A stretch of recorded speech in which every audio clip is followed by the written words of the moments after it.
Olá pessoal, eu sou o João Loyola, associado do IFLBH e eu vou fazer uma coisa um pouco diferente. Nos últimos 2 livros a estante já estava montada, só que os livros não cabiam mais, então os próximos resenhas eu só vou pegar um livro aqui que eu li e coloquei na estante e vamos começar porque o livro de hoje é um Manifesto Libertário. Olha, a primeira coisa que eu vou falar, muito maior que o Manifesto Comunista, ou seja, a pessoa que escreveu é muito mais inteligente que Marx e Engels, vulgo Rothbard, que tem um dos melhores livros também do meio liberal, que é Indivíduo, Economia e Estado. Recomendo, essa versãozinha é ótima.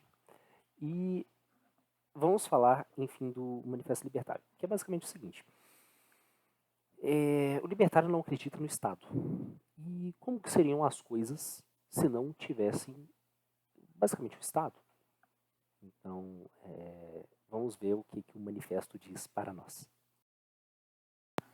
Vamos começar no como que ele começa, no contexto histórico dos Estados Unidos. Houve, sim, dentro de várias ideias, inclusive liberais, muitas pessoas falam que a Constituição americana foi a primeira, né, é a melhor Constituição redigida por algum Estado, desde aquela época até os dias de hoje. Só que quem escreveu, né, sabia os riscos da democracia, por isso que eles queriam uma república. Sim, tem diferença.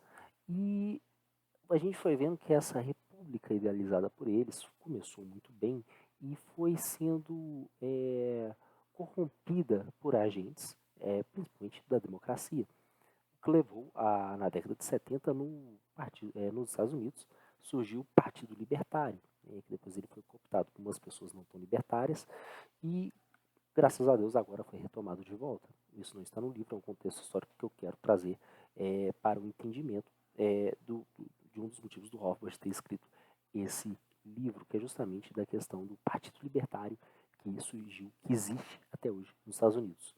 Apesar das duas grandes potências serem republicanos e democratas, que hoje são dois entes que prezam muito um Estado americano muito, muito forte e controlador de todo mundo.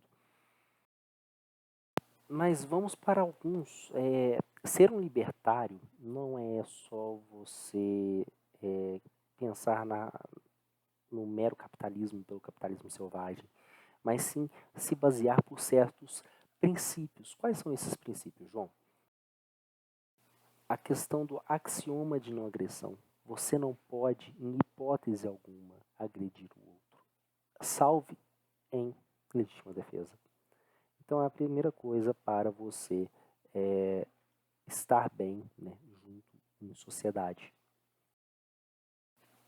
O direito à propriedade. Então, é uma coisa muito engraçada quando a gente vai discutir títulos de terra e regulações fundiárias, não do jeito que o MST quer, mas de um jeito que você dê um título de propriedade para a pessoa, é algo extremamente libertário, principalmente quando esse título de terra pertencer ao Estado, ou seja, foi tomado da posse de alguém, você só está dando para alguém que realmente necessita.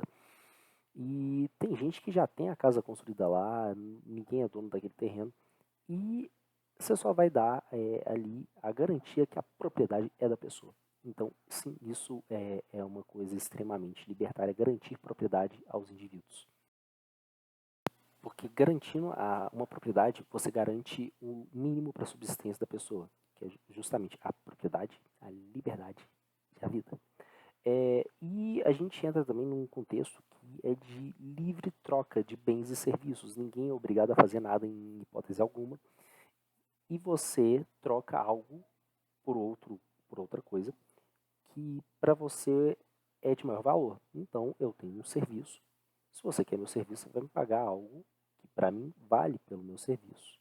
Meu serviço vale mais do que a quantia que você está me pagando.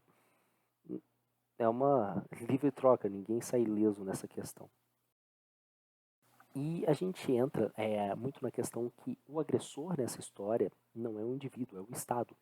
Porque ele quer cooptar, ele quer fazer parte dessa transação de duas pessoas que não tem espaço para ele. E ele força essa transação de alguma maneira ou outra. Eu esqueci de acender a luzinha. E Então ele é o agente agressor. E para ele se respaldar como agente agressor digno, o que ele faz? Ele usa dos intelectuais, das universidades, das pessoas cultas, que basicamente, principalmente, vamos colocar os artistas, muitos não conseguem, não têm a capacidade de monetizar o seu talento e eles recorrem a um ente estatal, reconhecendo a sua fragilidade enquanto vendedor do seu próprio serviço. E dentro da proteção, né, por exemplo, se a pessoa ela quer só ficar estudando sem conseguir provar que o estudo dela tem algum retorno, que são alguns que a gente tem, professores pesquisadores inúteis, outros muito válidos, não estou falando que são todos, ainda mais pesquisas que provêm de empresas privadas são muitos que movimentam o mundo, mas, pô, professor que fica estudando, desculpa, velho, eu só penso nas federais do Brasil e vejo tanto que tem muita gente inútil lá. Eles não conseguiriam se alocar bem no setor privado, por isso que eles precisam do ente estatal para cobrir eles, e eles por serem de alguma elite, seja ela intelectual ou cultural, dão respaldo para a existência desse ser que agride os outros. E a gente começa a ver o tanto que o Estado penetra na nossa vida. Eu vou dar um exemplo. A carteirinha de alistamento militar, velho, eu sou obrigado a ter essa droga e se eu não tirasse, eu nem poderia ter feito uma faculdade de forma privada, não é nem pública. Então, essa obrigação de votar, ele impõe várias coisas que você tem que fazer mesmo contra a sua vontade. Isso é incrível. E para as pessoas é muito normal isso acontecer. E é aquela questão, ele pode criar uma lei absurda, vou falar assim, eu vou criar um imposto para a coisa, pode ser a coisa mais absurda que você, vamos lá, o DPVAT, e você é obrigado a pagar. Porque imposto é imposto. Imposto, justamente. Você não tem você não tem a opção de não pagar. Se você não pagar, cadeia. Então ele vai por várias vestes, tanto atacando a sua integridade física, moral e financeira, a ponto dele ter o controle. Tanto que quando um dos maiores artifícios do Estado se manter no poder é justamente o controle monetário, é a moeda estatal, é o real. Quando você consegue sair disso e ter outros tipos de moedas, como por exemplo os criptoativos, o Estado perde um poder enorme em cima do indivíduo. Mas isso aí a gente fala mais pra frente. E aí entra um dos temas mais polêmicos, que é justamente a liberdade individual. Deixa a pessoa andar com arma, deixa a pessoa usar a maconha dela, deixa ela apostar no tigrinho. Se ela não estiver prejudicando outros, e somente a si mesmo, ou nem a si mesmo, qual que é o problema? Sério, qual que é o problema? A pessoa ela pode ser o que ela quiser. Se ela quiser ser um pônei, mas ela não está exigindo que ninguém pague para ela ser um pônei e exigindo uma verba estatal para ela ser um pônei, tá tudo certo. Cada um com suas maluquices, velho.